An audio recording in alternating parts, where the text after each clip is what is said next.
तो चलिए चैप्टर 2 शुरू करते हैं दोस्तों। क्या होगा आगे? अंधेरा गहराता जा रहा है और एक नया रहस्य सामने आने वाला है।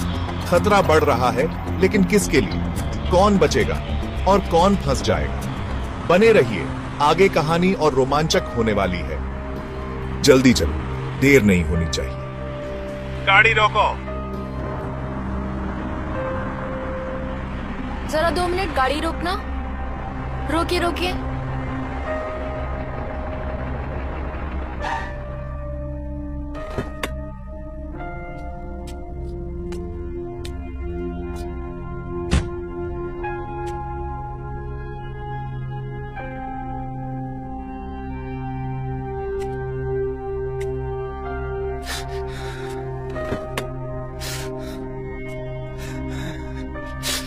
मैडम, सब ठीक है, चलिए यहाँ से।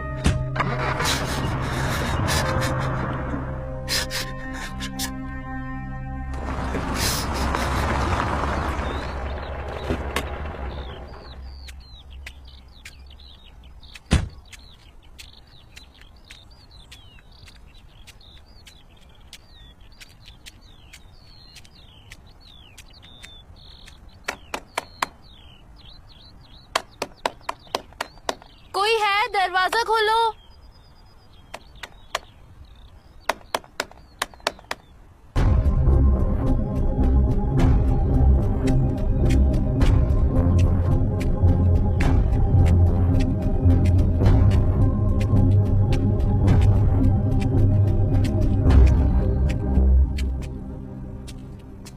Excuse me. सुनिए, आपका नाम आबिद है क्या? हाँ, मगर आप क्यों पूछ रही हैं? मुझे आपसे कुछ पूछना है। अरे प्लीज, अगर इंसान ही इंसान की मदद नहीं करेगा तो कैसे चलेगी ये दुनिया? आप तो सच्चे मुसलमान हैं। प्लीज मेरी मदद कीजिए, प्लीज।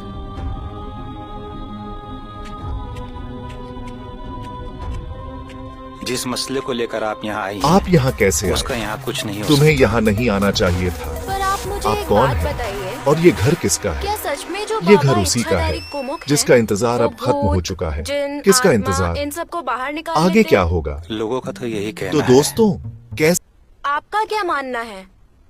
मैंने सुना है कि आपने अपनी पूरी फैमिली खो दी और गांव से दूर 200 किलोमीटर आप रहने चले आए।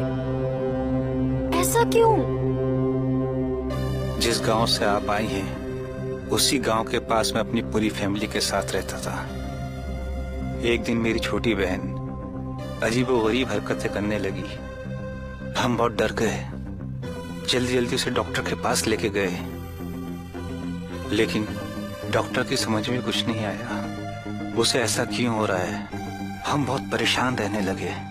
लोगों ने कहा कि इसे जिन भूत का असर है, इसे डॉक्टर की नहीं, किसी बाबा मौलवी की जरूरत है। तो हम उसे इच्छाधारी कामुक बाबा के पास लेकर गए।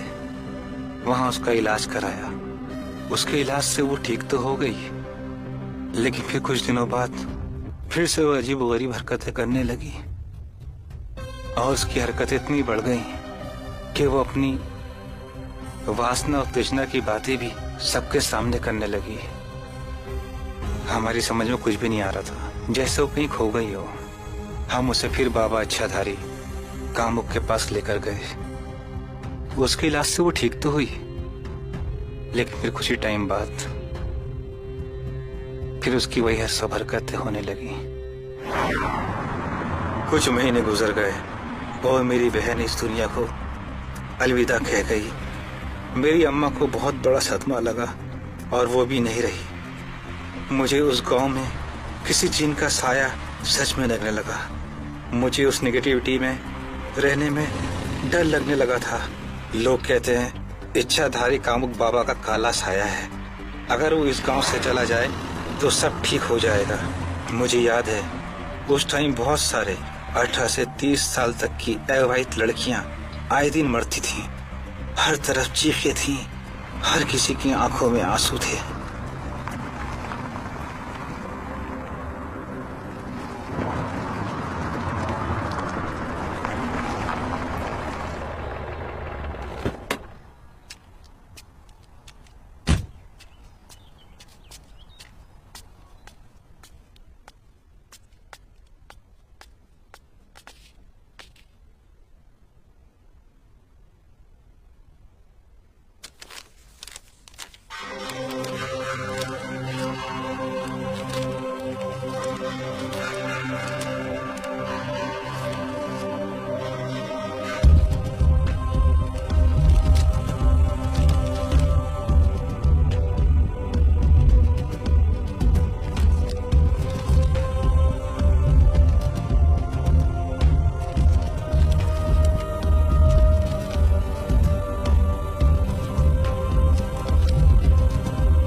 अरे नियति बेटा, बद्रू चाचा।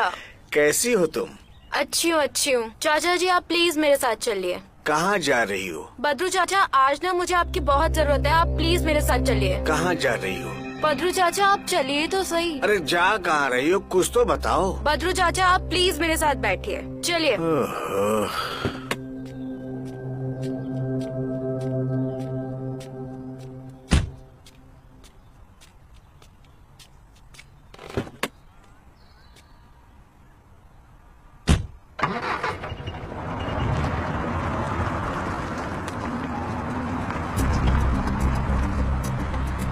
बद्रू चाचा, एक बात बताइए। कौन सी बात? आप क्या इच्छाधारी कुमुक बाबा को जानते हैं? बेटी उनको कौन कैसी नहीं लगी आपको आज की ये डरावनी कहानी? क्या आपने भी कभी ऐसा कुछ महसूस किया है? हमें कमेंट में जरूर बताइए, लेकिन ध्यान रहे, हो सकता है कोई आपको देख रहा हो।